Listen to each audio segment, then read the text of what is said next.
Hey everybody, John here. Just wanted to check in real quick as we look back on a great 2022 from the Resistance broadcast, and we each wanted to take the time to pick an episode that we loved from this year and revisit it, link you out to it, reflect on it for a couple minutes.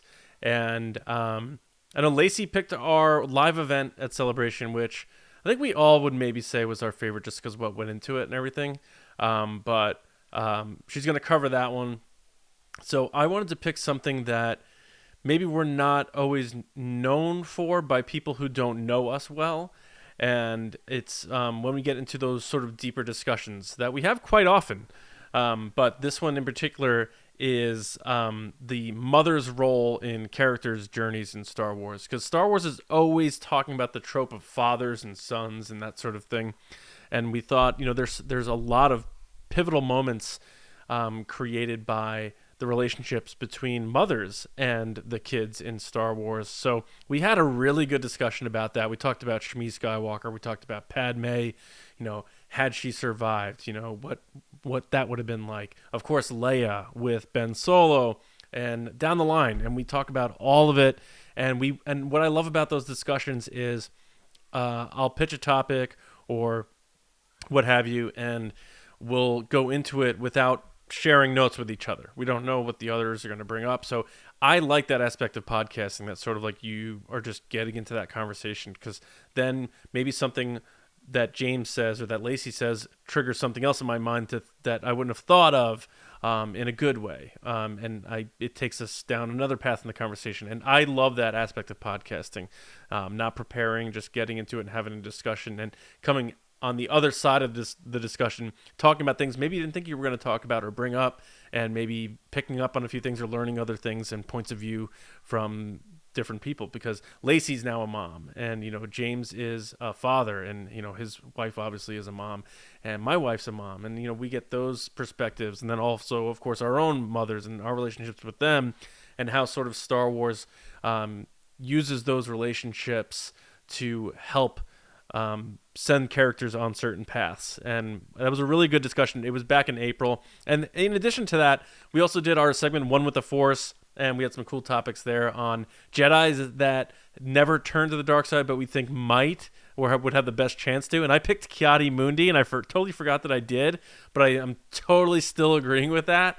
So check out the episode to understand why I believe that. Also, I gave some love to R2. We looked ahead to Celebration. Now that Celebration happened in Anaheim, it's interesting to see what we were looking forward to most there, and a lot of other cool stuff. And of course, we did Resistance Transmissions, where we said if a Star Wars character pitched a panel at Celebration, what would it be called? And our audience came through with some awesome answers. So I just liked it. It's a well-rounded episode of TRB because we have some cool segments, but also a deep discussion.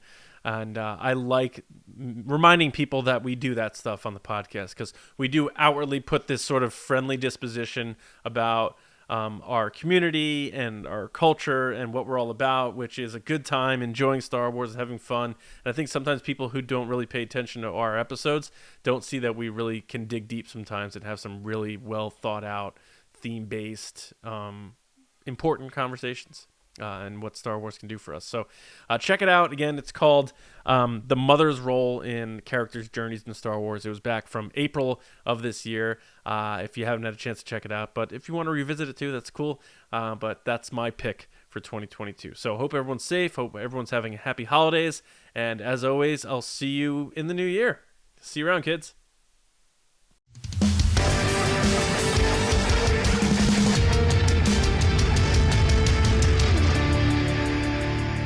Mother, do you think they'll drop the bomb? Pink Floyd. Mother? Hey everybody, welcome to the Resistance broadcast. I'm John. Thank you so much for joining us on this Thursday discussion show. You probably saw by the title, but little hint there for audio purposes. We're talking about mothers in Star Wars today. More specifically, their role or impact in their kids' journeys, those characters' journeys in the Star Wars saga. You might remember last year, I think it was roughly around last summer, we did the impact that the role of fathers have on the journey to the dark side. Today, we're kind of just talking about the mother's impact overall on the characters' journeys in Star Wars. And we don't pre-convene to talk about this, so we'll see where that conversation takes us per usual. But that'll be our main discussion later on in the show. But before we get going here, John, Lacey, James here with you in the Resistance base. So first of all, we're really glad to have you. If you're new to TRB, welcome. And before we get going, just want to say hello to you two. How are you? James, you got a little R2-D2 shirt on. Lacey, you look like, I was going to say, you look like you were a part of your chair for a second.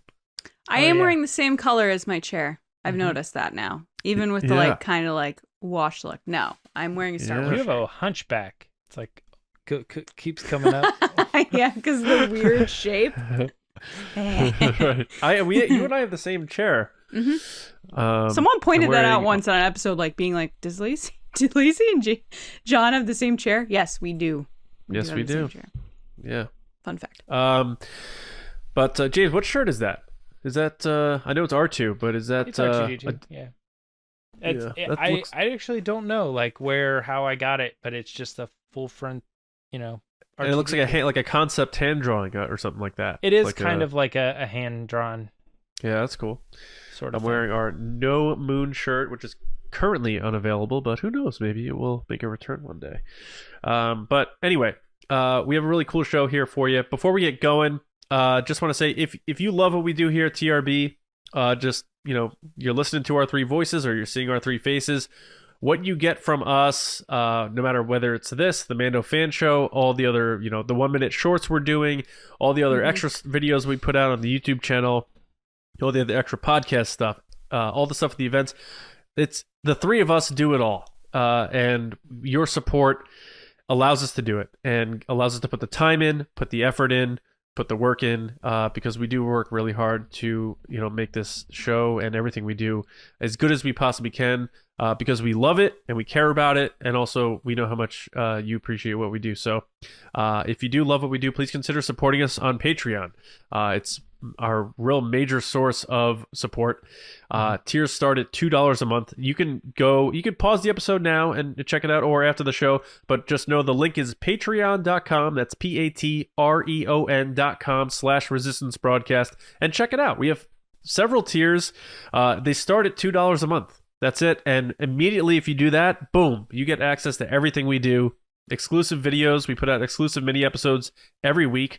We do live broadcasts that are exclusive for Patreon. We have movie commentaries. We're going to be doing one, I don't know if we'll do it before Celebration, but hopefully as soon as we can, on Revenge of the Sith coming up soon, which will also be a live stream first. A lot of stuff. We have a Discord server. I mean, it goes on and on. Check it out for yourself. And if you do feel like, you know what, I want to support these three, we really appreciate it. Again, tiers start at $2 a month. Each tier you go up, you get more perks, benefits, rewards. We have mailings. I mean, boy, we could go on about that, but we want to make sure we say thank you in that way by creating this additional content for your support. And you supporting us allows us to grow and keep doing what we're doing now. So from the three of us, thank you very much. Patreon.com/resistance broadcast. So we're bringing back a segment. I'll let James tell you what it is. We haven't done it in a long time. So, Mr. Baney, what's going on, pal? The Force is with me, and I'm one with the Force. So it's really funny. Last week I said we're doing Will of the Force, and it's back. We do it every week. So I think that kind of got something in your head, John, because this week we're doing One with the Force. We're switching it up. This one, truthfully, is back, baby, right? We have not done this one in a little while. I don't know why we tend to do Will of the Force more often, but One with the Force is so much fun because it really makes you think, really makes you get down to that, if I had to choose, I would choose one of these three. No, I'm just kidding. So we're going to get started here with this first one, which was, it might even be the toughest of the questions we've gotten in a while. But let's start off with name one Jedi who never turned to the dark side that you think would be the easiest to turn to the dark side. So John, you've had a little bit more time with this one. What are you thinking? What's your answer? I actually forgot to come up with one. But I think I have an answer, and you guys are going to think it's a joke answer, but it's not. It is Ki-Adi-Mundi. Uh-huh. I think if he stuck around long enough, he would have. I think he would have been jealous as he sees more people leapfrogging him in the pecking order. He's been around a long time. He still has the same chair. A lot of people have become higher in the ranks. Anakin was probably going to pass him. Obi-Wan was going to pass him. Qui-Gon. And he kind of defended Dooku a bit, which was out of line in my opinion because it turned out being incorrect. He said he's a political idealist, not a murderer. Well, guess what? He was a murderer. What do you think about that, Jack? So Ki-Adi-Mundi is my pick. A little sketchy. I'm kind of glad he got taken down. Lacey. I'm going to pick Yaddle. Are you also going Ki-Adi-Mundi? No. No, I'm going to pick Yaddle. Oh. Because she would get annoyed at all the attention Yoda gets. Like, why is Yoda the guy everybody goes for? I don't get it. Like, I'm green too. I matter too. And then George Lucas hates her. So she hears that. She's like, what the hell? You're the one that created me and you hate me. So, Yaddle. Very meta. I like You're welcome. So I wasn't entirely positive on this one. So I went looking it up and I didn't see anything that said that this Jedi did in fact ever go to the dark side. So my answer is going to be Sifo Dyas. Sifo Dyas was a good kid who was kind of caught up in a lot of the stuff that was going on with the Jedi and he wasn't really sure he trusted it. So he kind of went behind their back to help protect the Jedi Order by setting up the clone army.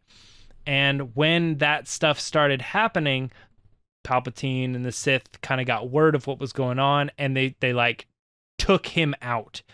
But I also think that he was very close, like if not the closest person within the Jedi Order to Count Dooku, who it didn't take much to push him in the direction of the dark side. And Count Dooku's arguments were always like, oh, you know, if Qui-Gon were still around, he'd be with me, he'd be on my side, I would have been able to convince him.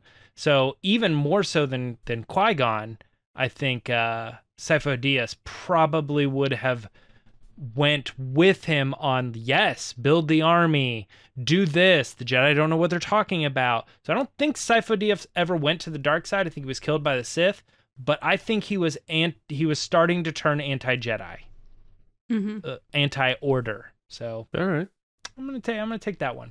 All right, next question. Here we go.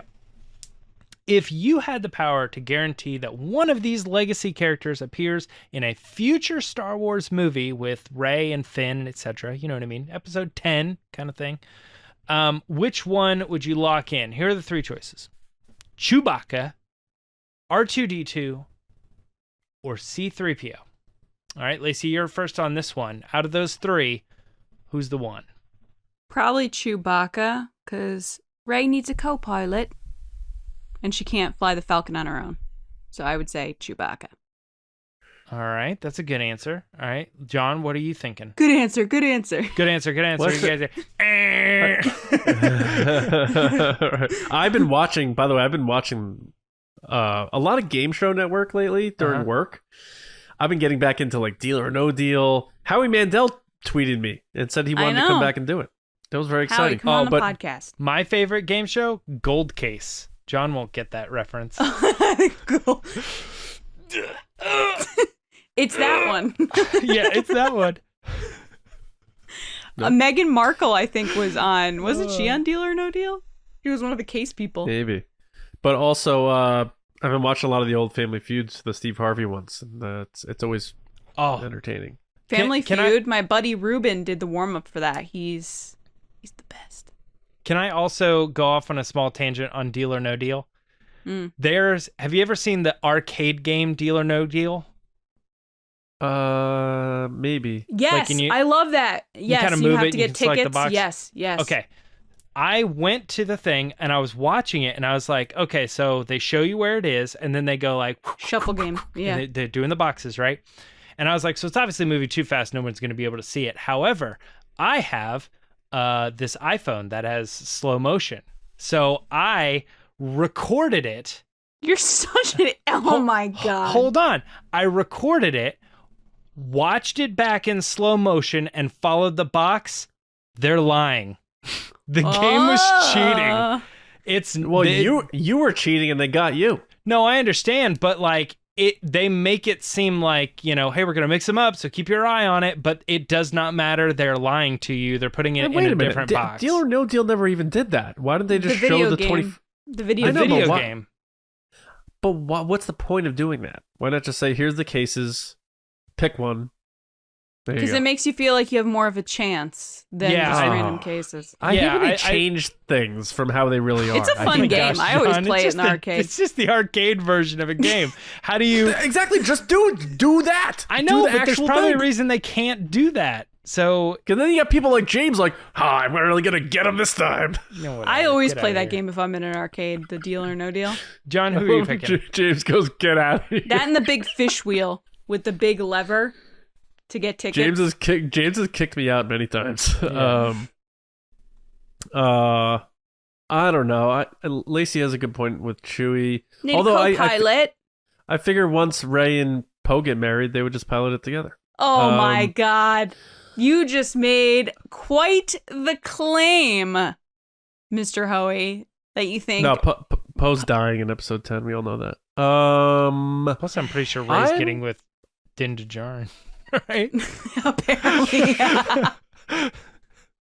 yeah. Rey Din. Until I say we're done. We're gonna her get American accent was crazy, by the way. I was like, is that her? It didn't sound like her. Yeah. No, yeah, but it is her. Wait, you're saying Raiden is their like couple name? That's I named it, yeah. I'm gonna do a panel at the next celebration. I don't think so. Is that Raiden? Raiden? My Raiden. Oh, nice. Oh my God. I'm gonna go with R2D2 because I feel like that's his closest opportunity to come back in live action. Where Chewie, I still think we can get some Han and Chewie stuff. Mm-hmm. C-3PO I love, but for some reason I feel like But the question was future Star Wars with Rey, Finn, etc., not Han Solo. No, but what I'm saying is Chewie will have an opportunity to do stuff with Han, so I can get my Chewie that way. Okay. But R2, I feel like got a little bit of a raw deal in the sequel trilogy. We didn't get enough like R2 being R2, so I think seeing him be back at it, more of in the front and center, being kind of a wise guy, would be a lot of fun. So I'm gonna say R2. I was gonna initially say R2 as well, but I put too much on. I feel like it would be hard to have R2 and not C-3PO. Like, how do you have this live action movie and R2D2's in it, and for some reason C-3PO is just like not around? Like, I feel like it would be like a glaring omission. Loophole, James. Loophole. Yeah. So because if you lock in R2, they're gonna bring in C-3PO. Oh yeah, whatever. But that's why I'm choosing Chewbacca, because I think like if you give me Chewbacca, then that's fine, and he can be around and he can be on these adventures and stuff, and you don't necessarily have to explain what happened to the droid. So I'm going Chewbacca on that one. Although I am interested in Lando and Chewbacca adventures too. I kind of have a feeling that would be cool. They hang out as well. So Chewbacca.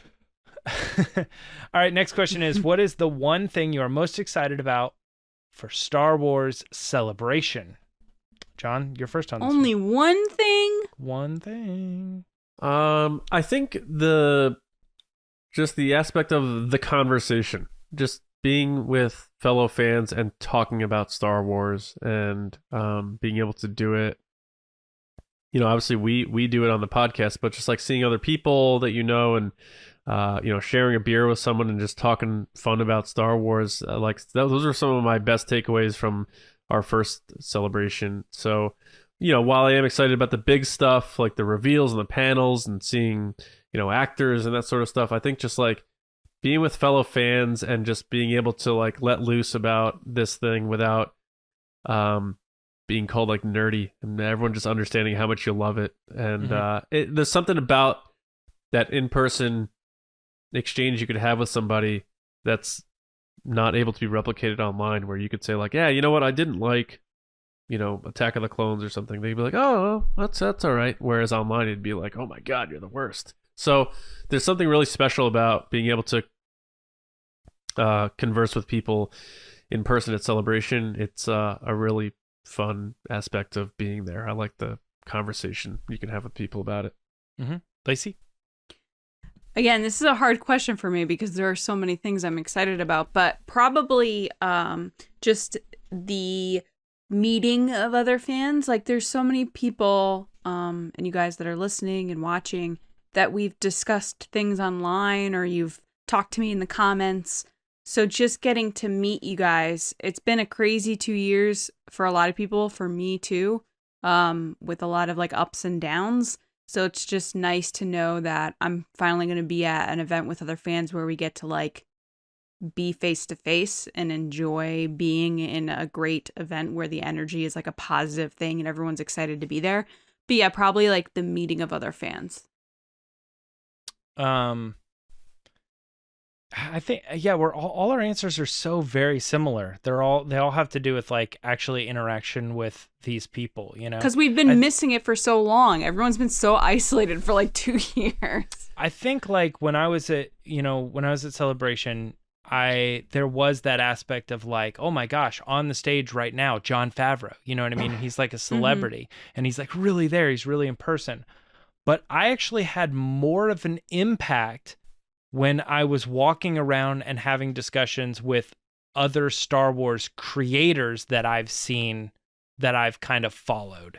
And I think because maybe there was some sort of connection there, disconnect between like Jon Favreau, like, you know, I'm 100 feet away from him, you know what I mean? Or something like that. It's like, I'm not talking to him or something, but like, I found myself constantly pinching, like being like, oh my gosh, it's so-and-so from that website. Oh my gosh, that person, you know what I mean? I've watched a lot of their videos. It's so weird because every time I'm turning around, I'm seeing these people that are popping out of my computer or TV screen, you know? And it's not just the celebrities. It's like the people that I feel like I could walk up and actually have a conversation with. And I feel like that was very, I don't know, it like sticks in my head. It's like one of the takeaways from Celebration. Like, I can't believe we were doing this and this and this with these people.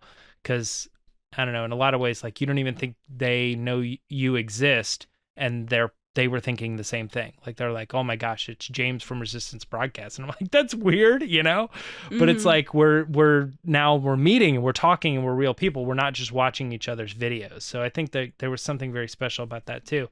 And I think that's going to carry over into like, specifically our patrons and stuff, you know, like we've had so many conversations with some of these people in our chats and other live videos and stuff we've done for Patreon, that now seeing those people are just going to be the same thing. It's going to be like, oh my gosh, how are you really here? You know?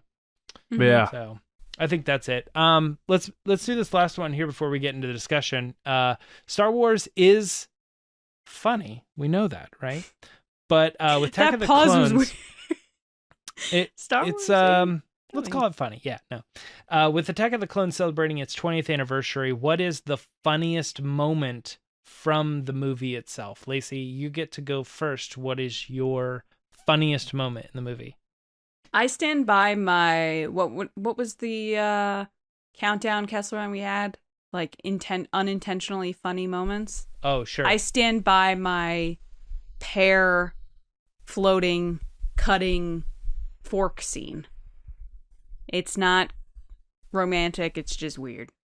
And it's like weirdly funny because it's like a little too long, so I'm gonna stand by that. All right, yeah, that's a good one. John, what do you have? Is yours kind of unintentionally funny or actually funny for the sake of humor? I don't know that it's like laugh out loud funny, but it's like a very throwaway line that some people like gloss over, and it's very earthy in that Obi-Wan asks to be patched into like the Jedi Masters, and he says care of the old folks home. I just think that's funny that it's Obi-Wan taking a dig at like the older Jedi, and he says the old folks home. I just thought that's like it just feels very like earthy to me, but I always thought that was pretty funny because I was trying to think of like something zanier.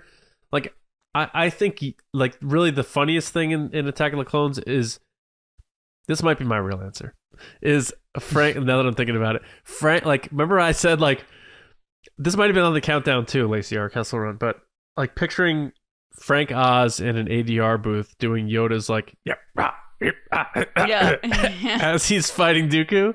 That might be the funniest part of Attack of the Clones, knowing Frank Oz had to do that in a studio. Yeah, I too kind of had like an unintentionally funny moment, but I have a real one. The unintentionally funny was just all the scenes from the when they're in the meadow, because that turned into that meme where like Anakin's like looking at Padme and they're doing the thing. And then she's like, huh?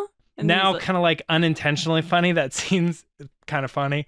But actually in the movie, like intended humor, I think the funniest line is when they're locking up Anakin in the Geonosis arena and he says, "We came here to rescue you." And Obi-Wan looks at him and he looks up at his shackles and goes, "Good job." Yeah. Yeah. "We came here to rescue you." And he's like, "Good job." And then he gives him a little bit of a scowl after. He's like, really does. Yeah. Like, I just love his delivery on that because it's so obvious. Like it cuts back to Anakin and he's like, I know. So meanwhile, inside he's just like boiling with anger. He's like, "I'm gonna kill you one day." And that's day. after Padme's like, "You're not a master or something. You're a Padawan learner." That's the most awkward moment of the movie. That's like the Scott's tots of Star Wars. Actually, Anakin's not a master. Excuse me. No, excuse me. He's like,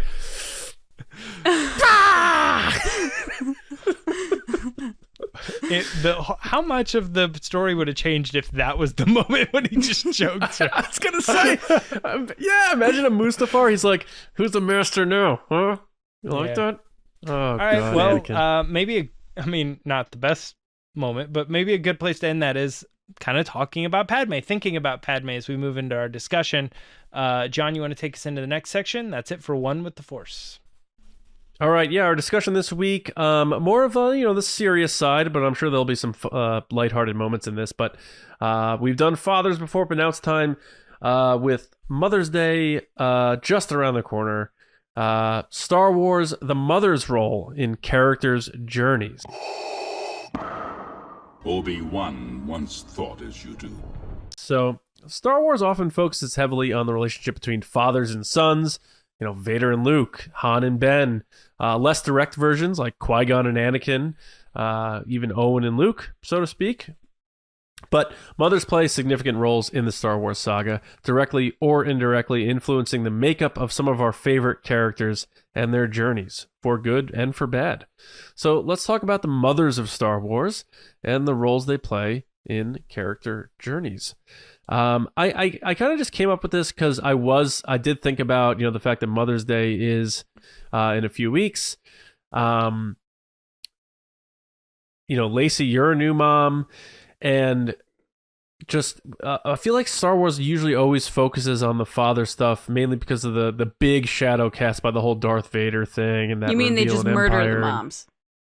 They murder the moms, right? But not many people discuss the relationship between the mothers and their kids in Star Wars. So I thought that'd be a good thing for us to dive into and see what we come up with. Obviously, the one that kicks it all off from a story timeline perspective is Shmi Skywalker being a single parent, bearing and raising Anakin by herself. Not really being saddled with the burden of his turn to the dark side because he loved her so much and she loved him so much. But an example, and I'll just start it there, and we can take it to all the different versions and characters. But the fact that Shmi did everything right and everything she could do for Anakin within the means that she had. They were slaves; she could only do so much for him, but. I like the fact that George Lucas didn't make it a situation where she was a part of what gave him anger. It was his situation in life that sort of started giving him anger. Like, I'm a person, I'm not a slave. And that wasn't Shmi's fault. She did the best she could to love this kid, and you saw the good in him come out through her teachings to him, and she was even looking at him almost inspired by like the things he would say and how he's trying to help Qui-Gon and all them and stuff like that, and her saying like he can help you, and she always believed in him. So I think that's a good place to start, because Anakin, being the chosen one, and Shmi not really understanding all of that. She just thought she had this good boy, but she saw something special in him. But the fact that she did everything the right way, and I think all the good that we saw in Anakin came from her. So even though he turned to the dark side based on his environments and events that happened thereafter and the manipulation of Palpatine, I think Shmi was definitely a big part of this whole prophecy thing. The pregnancy alone, obviously without a father, being the chosen one, whatever, but also like she shaped him into being this good person and giving her everything that she was. Yeah, I think it's tough for me thinking about Shmi because she did everything she thought was right, and then other variables and elements played into how Anakin ended up. And I think it's heartbreaking in the sense of she sacrificed so much for him to get to the Jedi training and to do, like, it's hard enough saying goodbye to your kid for the day, like, oh, have a good day. And it's like hard. Yeah. So I can't imagine being like, go off and live your life. I don't know if I'll ever see you again. Don't turn around and look at me. Keep walking forward. Don't look back. Yeah. Like, especially a kid that young. Yeah, it's a lot, and it's so heartbreaking, and I think we're gonna see this a lot in this conversation, John, where it's heartbreaking. Like, these moms go through so much and sacrifice so much, and like I kind of joked at the beginning, but like they either die or get murdered. Like every mom in Star Wars, within reason, or like something terrible happens to them, and it's tough. It's tough looking at Star Wars as a mom now when you're like, let me look to see what kind of moms there are and stuff.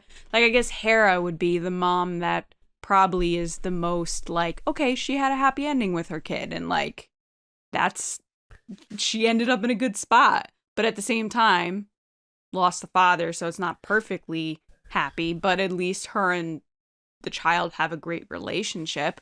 It's not like giving up their kid for training or for some type of crazy psycho who's trying to kill them, or giving up their own life force. We only know up to a certain age with and that's probably why Mon Mothma didn't die, because she wasn't Mom Mothma. I actually even think like it's such a strong trope, Lacey, and I don't even I kind of wish that I would have had enough time to talk with my old book discussions partner, Kyle, because he brought this up on a couple different books. Like, I don't understand why Star Wars always does this to moms, And that was like, him bringing it up was like the first time I'd really kind of considered how often it does happen in Star Wars. Yeah. And it's pretty much to the point where like it's very hard to find a mom that doesn't have some sort of. Oh my God, I thought Jin's mom too. I forgot about her, Lyra. Yep. Yeah. Like the mom dies early and the child or the the father like have to deal with that death, I mean we could sit here and name them, you know what I mean? Like it just, I think on and on and on. Yeah. To me, consistently in Star Wars, the mother represents love, like unconditional love, comfort, softness, like caring. And a lot of these kids, their mom dies and they lose that relationship, that element of the parental child thing of like like no questions asked. I love you no matter what. I'm going to support you. I'm here for you. And then the kids left to pick up the pieces and figure it out on their own. I think oftentimes that's what we see with characters like Luke, Jin, Rey. So when you look at the mom character, you're like, you can't help but feel a little sad, or like the tragedy of it where they don't have that figure in their life to support them. And you can't help but wonder how the character would change if they did have that support. Whereas at the same time, though, you see someone like a Ben Solo who had a mother like that, or maybe not even, I guess I changed my thought as I'm saying it. Leia maybe wasn't the most comforting, loving, supporting mother. and he went a different direction, whereas that's what he needed again, and she didn't give it to him in the way that she wanted to. Yeah, I was going to parallels mention between Shmi and Leia. I'll get into that in a minute, James. Go ahead. I was just going to mention too that I think there is canon reference to Hera also kind of off-putting her son as well when the war, putting the war in, when it's still happening and stuff. Because I think when we see the end of Rebels, that's like, oh, the war is over and like everything's happy. But like during that period where Kanan's not around and Ezra's gone and Sabine and Ahsoka are probably missing too, you know, it's like, or actually I don't know where they're at this time, but it doesn't really matter. The point is, like, I think there is canon stories where she's like, she has kind of left him and is abandoning him emotionally as well. So it's like, right. Even that stuff is going on. I would think like from like, cause I have a little bit of the book background, the canon book stories. I'd say like the most opposite story we've gotten so far where like the dad died and there was like the mom raising the child, and that relationship would probably be maybe, but I was going to say Nora Wexley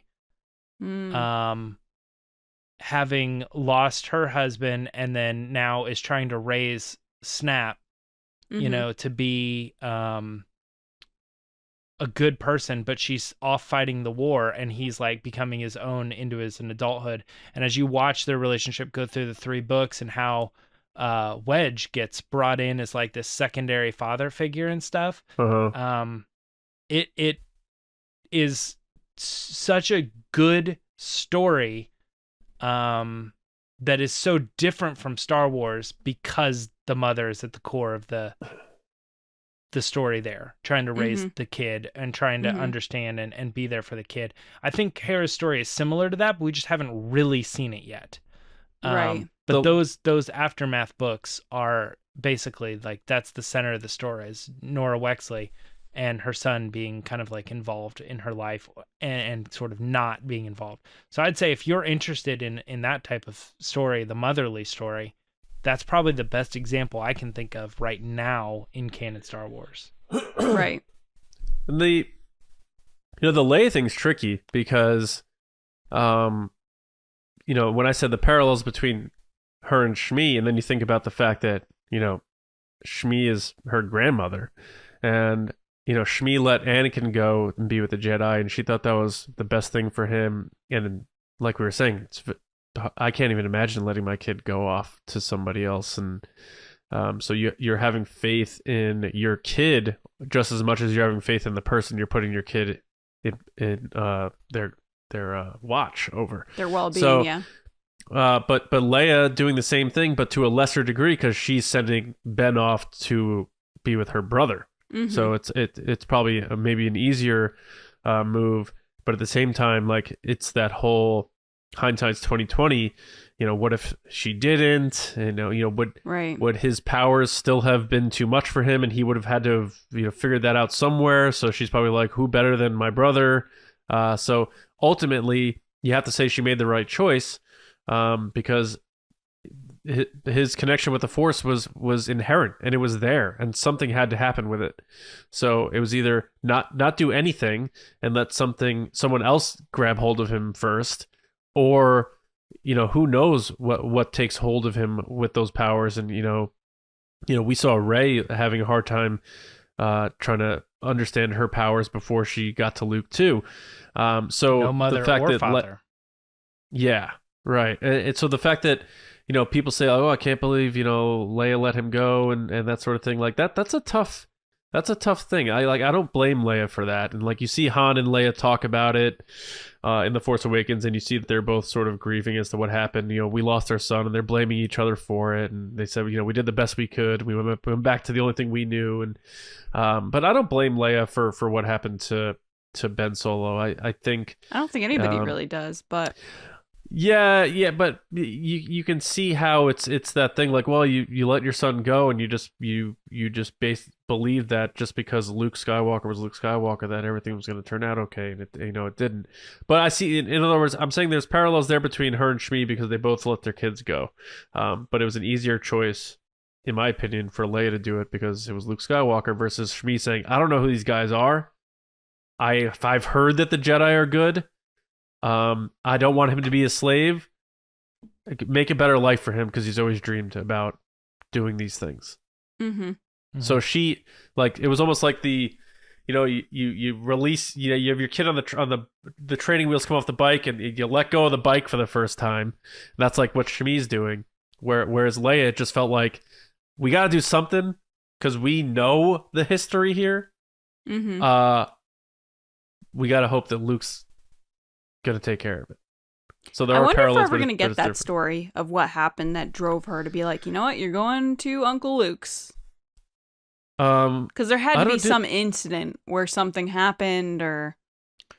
Well, don't forget, she was training with Luke, and she stopped because she had a vision that if she kept doing it, she would lose her son. Is that correct? Yeah. Right. Yeah. So there are some things that you could begin to piece together what that might have looked like. Is she already had so much love for her son that she was like gonna back away from the training, but then if not her, then maybe he should do the training. I think that, we don't know, but like I'm saying, there could be something to that story of like she stopped, and then why did she let him continue?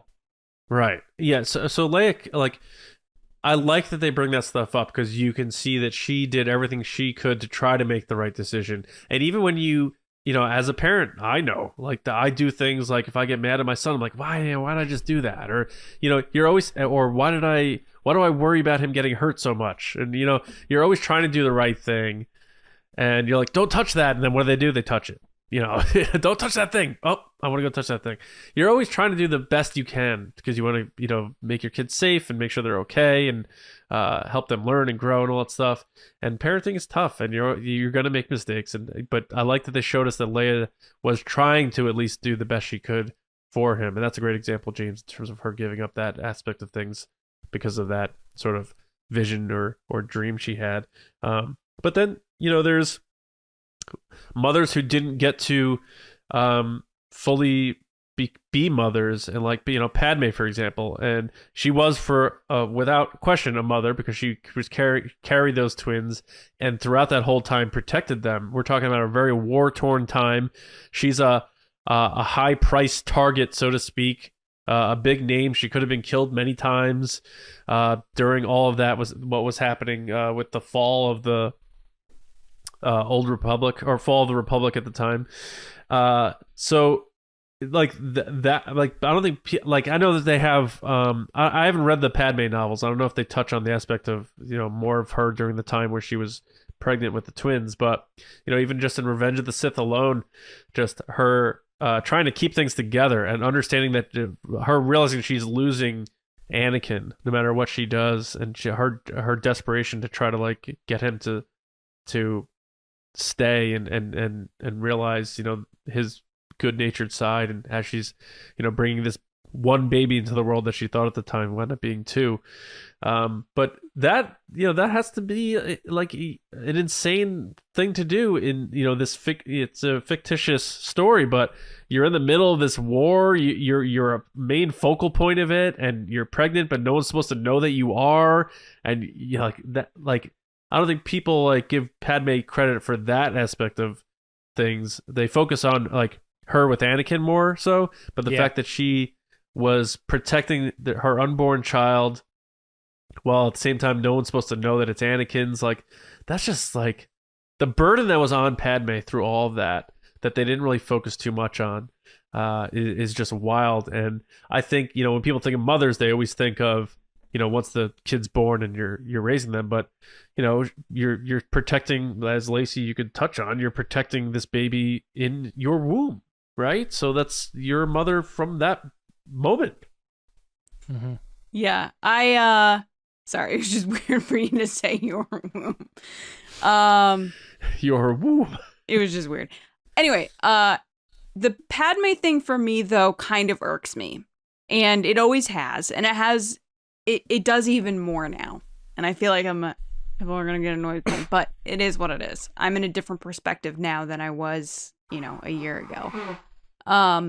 I think that the thing that bothers me about Padme is she has this relationship with Anakin, which in the movies it is just weird. I don't know if they explain it better in the books or like in the Padme books they do a better job at that complicated relationship. But in the movies, especially Attack of the Clones, yeah, maybe the Clone Wars, yeah, good point.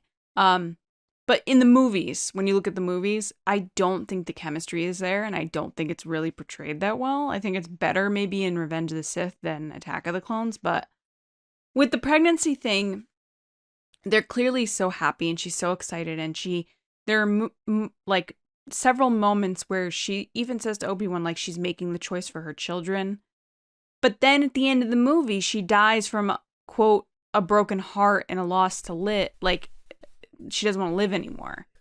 And look, everybody has their own journey and their own trauma and everything to deal with, but if you're going above and beyond to take care of your kids, like John just said, and you know, there's that art that everybody always brings up of Padme with the twins on her back, she's holding knives or whatever it is, like the concept art. Why would she then, once the kids are born, be like, I'm out? Like, that to me bothers me. And it always has, like forever has bothered me. And even more bothers me because as someone who just had a baby, I could never imagine holding or looking at my baby and saying, they're not enough. And I think that's what bothers me about Padme, is that not only did she have one baby, she had two babies. And like the fact that she looked at them and was like, no, but what about Anakin? And I'm like, who cares about Anakin? I'm sorry. Bad dude. You know? Like, what? I'm sorry. If I was in her position, like, who cares? Take the two kids, get away. Like, go somewhere else. Like, these kids need their mom. Like, every baby animal needs their mom. So the fact that she's just kind of like, oh, but Anakin. And I'm like, shut up. He doesn't matter at this point. He's out of the picture. Like, all that matters is the kid. And, you know, I'm sure you guys feel the same way. It's like, Ryan Reynolds made a joke about Blake Lively about how he's like, look, I adore my wife, but if something ever happened to my kids, I'd use her as a bullet shield, like to protect them. It's the same thing. Like, once you have a kid, it's different. It's just different. And they come before anything else. And even if that's your husband, your wife, your partner, whatever that is, your kid comes first. And you make that choice when you have a kid. So it boggles my mind that she had these twins and we're like, I'm good. Nah, dog. Like, I'm out. And like dies. Because these two babies are like these adorable babies that need their mom. And then they end up separating the babies. It's like, once again, we go back to that tragedy of the mothers in Star Wars, that they just get treated so terribly. And then, of course, we have the Rise of Skywalker, where Rey's mom gets stabbed. Like, it's so crazy. The actions. Our dad got stabbed too. They both got, Yes, of course. But I think there is a different emotion attached to a mother being stabbed in the stomach than a father being stabbed. Like, there's a different imagery and or feeling emotion that's tied to those things. Well, I think that goes back to like, you tend to think of the mother as like the innocent or the loving aspect of the relationship. So I think innocent being the key word there is like, I think you said in Star Wars, mothers are, and again, I go back to the in that point of, relationship, because she wasn't related to Palpatine. Yeah, I just tend to think like sometimes Star Wars pulls from just storytelling elements that are just true of our humanity at different states where we're at, you know, how we understand mothers and things. So I think that when you're talking about that type of storytelling being like, oh, what's the most tragic thing we could have happen? Could it be killing this character's father? Oh, killing his character's mother. You know what I mean? Like, and maybe the more tragic thing would be having both parents killed, but wouldn't it be more dramatic if one of them lived? You know what I mean? And so, like, I think like they're always kind of pulling from the same strings of like, what is the worst thing that could happen? And in that case, they end up falling into a lot of the same tropes, you know? But at the same time, Rogue One is different because the mom is the tougher character and the dad is the more caring, emotional, connecting character with Jyn over the My Stardust. Right.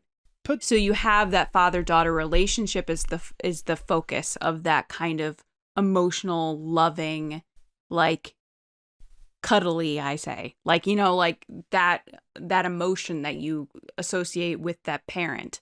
Like they focus that on the father rather than the mother. So it's interesting you say that, James. Yeah. I see where you're coming from. I Because also she's could always in the see- background watching. She's the one that's like runging. Like she's always like thinking of like, hey, we need to get into action. Whereas the dad is like, the memories she has. This is Jin's obviously perspective. Memories she has of her father are more like the intimate moments that she has with him. When I think of Lyra, though, I think they play Yeah. into the trope of like the emotional woman. Sure. She's reacting to the moment and not thinking it through, which is Not thinking not it through, necessarily yeah. a good stereotype. But I think that when she's fighting emotionally, it ends up getting her killed. And so what Galen learns from that, or has always learned from that, is the more stereotypical father: bury your feelings. You know, don't show emotion. Don't pretend that you don't care about your daughter. Pretend that you don't care about your family. You're all Empire now. So he plays into that role. I think what's revealing about the moment when she's watching the hologram is him showcasing that was a front. You know? So Yeah. I don't want to get into that fatherly relationship there, you know, but I think like they're building up the like emotional mother and bury all your feelings father. But that he doesn't want to be that. He wants to be a good father, you know, kind of thing. So I think that's what was so touching about that moment. Side note, I think that's one of the most emotional moments in all of Star Wars. I think his the monologue? music, the music and the way they're panning in and her reaction to it and everything. I just think all of it hits every time. Yeah, it's really good. Yeah. I agree. So what do you guys think about Padme, though? Do you think it's kind of a cop-out that she's just like, I'm dying? Because I just feel like who would give up on their kids, I guess? Especially ones that are just there. Yeah, hearing it from that perspective is definitely interesting. And I think that part of me has always kind of put a little bit of Padme in the sense of like, it's a tragedy that she is so addicted to this person. Oh, Anakin, yeah. Almost like if Anakin was a drug, like if he was heroin or something like that, and it has like, she's lost control and she can't even see what is really important. Because she's so in love and so emotionally attached to this person that it kills her. And it's like, what? Like, well, I have get over it, you know, kind of thing. It just sucks. She's such a good person, and Hear me yet out. she's stuck on this person who's clearly bad, you know? I don't think It that's the whole picture. I'm just saying that's somehow kind of how I cope with that yeah. scenario of like why she But- dies of a broken heart. So we talk about her just total, everything I have is completely devoted to him. And we all know that that's a very dangerous thing because, you know, if they were a normal couple and he died, then what is her identity? Nothing. Mhm. It was all that other person. So it's always a dangerous thing to do that, even if you love someone more than anything in the world. But the flip side of that, Anakin turned to the dark side because he was obsessed with Padme and obsessed with her not dying and all that stuff. If she survived and had her kids, she would have had to have given them up anyway, because then you would have had this monster, Anakin, who's now this Darth Vader, and those kids would have been in danger. You don't I think she would would have faked gotten her away own with death. them? Yeah. I think she would have done But I'm something. saying either way, like, so I guess my point is, I'm looking at it from a sort of, I hate to say like sacrifice, but she maybe in her heart knew these kids can't be with me. I'm not saying she didn't like kill herself or anything, but she just like sort She of gave gave up. Yeah. But knowing that these kids will never be safe if they're with me, Hmm. because he's so obsessed with me, and everything that comes together with, obviously what she doesn't understand is the fact that, Palpatine knowing any offspring of Anakin would be a threat to him, all that stuff. Mm-hmm. There was no way out. There was no way for her to happily be with her kid. And then she found out her kids before she passed. So to me, to save Padme as a character, I try to see it as she knew there was no way that she could have been with those kids, and she would rather die than not be with them. I don't know. I still think which is she's dark, just which is dark as all hell. But I just still think she's just kind of. I don't know. It's just. I think it's overall, really hard for me I'm to with believe. you, Lacey. Like, yeah, I think that she'd just be like, no. I think like me and John, and maybe I'm speaking for him too, are trying to, make sense. Cope with the story and try to make. Well, because like, Padme is not a kind of weak character. Well, So that's what I'm it's not- saying. Is like, so Yeah. how did? And this is just like, I guess my problems with Padme as a whole. This isn't necessarily this one thing. It's just like, how did she go from being a strong character to being like, okay, I'll date this teenager? Like, Yeah. how did she go from that to that? How did she go from that to like giving up her kids? Because I feel like, to me, she's such a strong character that it's against her character that she gave up the kids. But then, obviously, what do I know? It's not my character to make that judgment. Well, call, let but- me look. I mean, we're going to be celebrating the 20th anniversary of Attack of the Clones, but celebration. But Lucas didn't do the greatest job of selling that romance to us. Let's be honest. So, yeah. I guess also, again, I just keep coming back to, it's like a big circle. I keep coming back to like, why do these moms keep dying? Like, why well, do sure, they keep... and it's not just the mom. Mom is like the term, but like Mother Beru figure, was Luke's yeah. mom, Brea was Leia's mom, and they both died too. I mean, Brea, we don't see her die. It's that one giant blast from the Death Star, but Beru, we don't see her die either. But we know what happened, exactly what happened to her, like on a very like close level, and that like you're right, like that's brutal. But the one thing I guess I don't really know enough about, and I don't know if they may have done this in comics, and I'd prefer to see it on like live action or even animation if necessary. But I don't think we're gonna get this in Kenobi unless they're gonna give us a lot of Luke. But I want to see more of Beru's personality and how like Luke took on traits from her. She is more understanding with him. She's like, give him a break. Like, he wants to see his friends, blah, blah, blah. Luke's like, just not a farmer, Owen. Yeah. Like, she knew Luke better than Owen did. Mm-hmm. And so I don't know if I almost kind of want to see more from Bonnie Pieces Beru in the Kenobi series for that reason. It looks like they're leaning heavily on Owen. I hope it's not one of those like in the prequels where she's just like carrying towels and says nothing. Like I want to see her say like putting vegetables into a thing, yeah. Or like just give me one scene where Owen tells Luke he has to do something with like evaporator, and she just goes to Luke like, go race your ship, go chase the stars, or like something like that. Like like in other words, like I know what you really are meant to do. Two forms of parenting there. That would be beautiful. And the only you need to spend a minute on it, and that'd be amazing to see Beru have a moment with Luke like that. I was thinking too, like one of the weirdest disconnects in Star Wars that's like so obvious, but I tend to kind of forget often, is that Padme is Luke and Leia's mom. Like because there's such a strong disconnect between like we didn't have any of that prequel information when we saw the original trilogy, and when we did see them, they were like children, and there's a big gap there.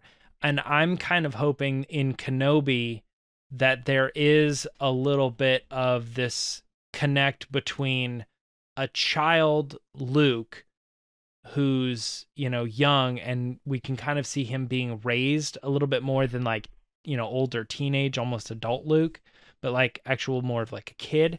And then Kenobi being from the prequels and his relationship with Padme, kind of crossing over. Sure. I hope that, and then Leia, if Leia's in the series as well, like it's one of those things. Like I want to be able to connect these children to their mom, because I forget often that they aren't just like random orphans. You know, it's like I know the story, obviously, but sometimes I just kind of forget that relationship there. It almost feels like it would have been, I know Leia's talked about her mother and stuff in Return of the Jedi, but like, but it almost would have been really cool to see older sequel trilogy Leia and like a photo of like a royal Padme of some sort, and she could tell Rey about her mother or something. Right. Because it would have pieced together like call back to the prequels, like, you know, I never met my mother, but, you know, she was a great person and you can be great too, or something, you know, and it would be like, that's right, that's her mom, you know what I mean? And like actually really putting those two connecting. Because the thing in Return of the Jedi, it like doesn't feel like they're talking about Padme at all. Right.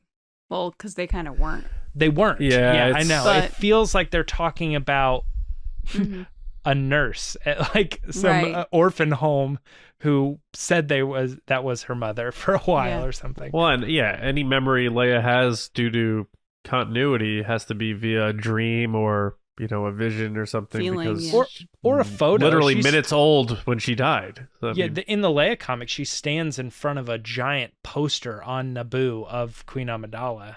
Oh, that's right. Yeah. I remember you telling me about that. And she has her clothes.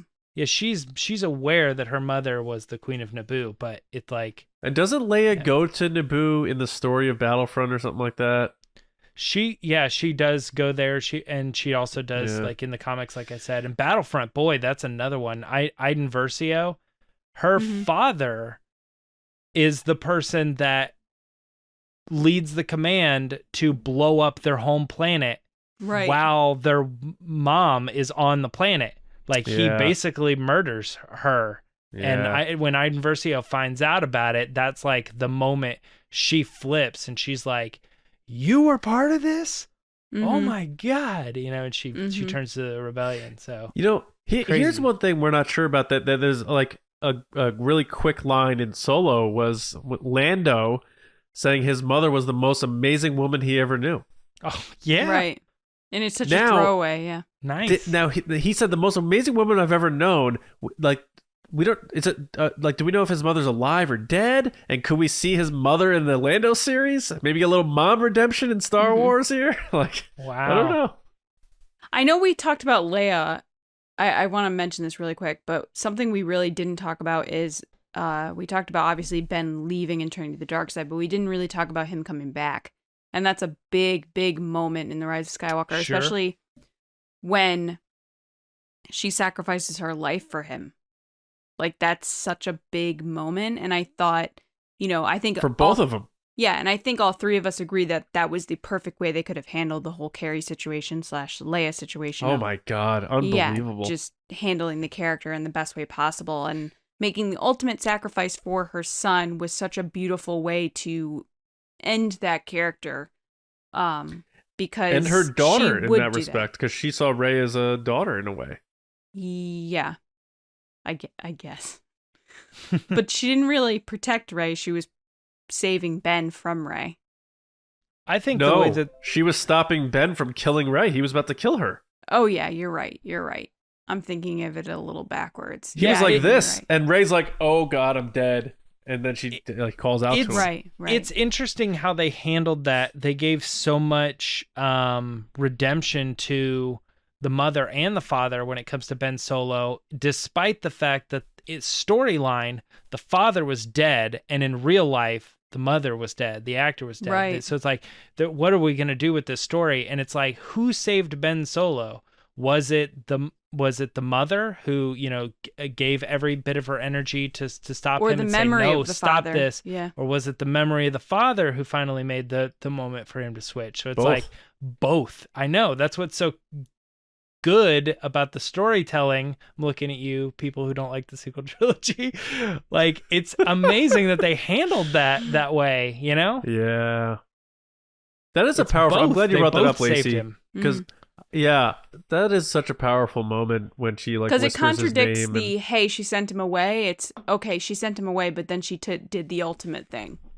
And bring him like back. before that moment happens, we see her walk off away from the group, and people are like, Beaumont Kin's like, where the hell is she going? And this is after he tried to kill her in the previous movie. Yeah, he didn't really, but he tried to. Yeah, she reached out to him, and then what I love at the very end, he was right there. and, like, she dies, but she hangs on until he goes. So and then he disappears, and then she disappears. I think that was another really cool choice that they made. Because she didn't want to leave him again. Or it was almost like she needed to show him how. And like he disappeared and then she did right after him, sort of thing. I saw it more of like she didn't leave him again. She didn't leave him behind like she did at Luke's. Yeah, I mean, that's a good way to look at it too. I think there's several ways to look at it, but they handled it really well, and it's a great point to bring up, and a great closure for those two and that family, and then the carry on of that to Rey as sort of the adopted daughter in a sense, and like she called her master, and she helped raise her in the Force in that regard. And Han was sort of like her father, and Leia was sort of like Luke as well, but then Leia was really the only mother she really ever had. Now, I'm sure they'll tell more of that story in that year gap. I'm sure we'll get comics on that or something like that to really enrich that relationship. But, when they're hugging and Leia says never, don't be afraid of who you are, well knowing what her lineage was. That's a powerful thing, too, because she's letting her go the way Shmi let Anakin go, and the way Leia let Ben go. She's letting Rey go off and do what she needs to do, trusting her, even though she knows her bloodline, and saying still at the same time, never be afraid of who you are. Right. I think it's really powerful. And then saving her while at the same time saving her son's soul. And then you see, Rey, a lot of people don't like it, saying, I'm a Skywalker, but and there's Leia watching her and giving her that sort of approval, and that we talked about in the found family thing. So there's a lot more examples we can get into, and I know we're pretty close up on time here, but do you guys have any other things you want to throw out here to close out, or are you guys ready to say we'll revisit this? Because obviously there's more probably to talk about, and there's we're gonna meet more mothers in Star Wars, and we're gonna have more characters to talk about. But I always feel like with these discussions we could go longer, but yeah, I think there are 3 mothers that we really haven't talked about that are very important in Star Wars, and that would be number 1, Mother Talzin. I knew you were gonna. I knew you were gonna say Mother Talzin because I wanted to say Mother Talzin. All right, Frog Lady. Oh, Frog Lady. Forgot about her. And the non-existent mother from the Mortis arc. Oh, there's a son, a daughter, a father, and no mother. True. Very, very. Those are my true. favorite mothers in Star Wars. Yeah, and there's a bunch of others as well, but we'll revisit it. We never close the doors on any of our discussions, so. But let us know what you think. If there are other aspects that we haven't had the time to cover, let us know in the comments. But also let us know what you thought of our takes on this stuff and our discussion. Again, we went into it really not knowing how we were going to talk about it, but I enjoyed this. I thought this was a good discussion, and I'm glad to know that it's something we could always revisit. Like I said, as we get introduced to more characters with all the new Star Wars that's coming in the future. So appreciate everyone checking that out. But now we're going to lighten the mood a bit here by heading to our next segment of the day. Lacey, what's up? All right, guys, it's time for Resistance Transmissions. So this is the part of the show where John puts up a crazy, wacky situation on Twitter, and you guys give your answers. The scenario this week was pick any Star Wars character and what the title of their panel would be if they could host their own at Star Wars Celebration. First up is Mello at A Great Jedi. Hey, Mello. How's it going? He said, Governor Sio Bibble and what a communication disruption means. Can only mean one thing. Next is Kevin Lewis at Thrawn Zon Fan.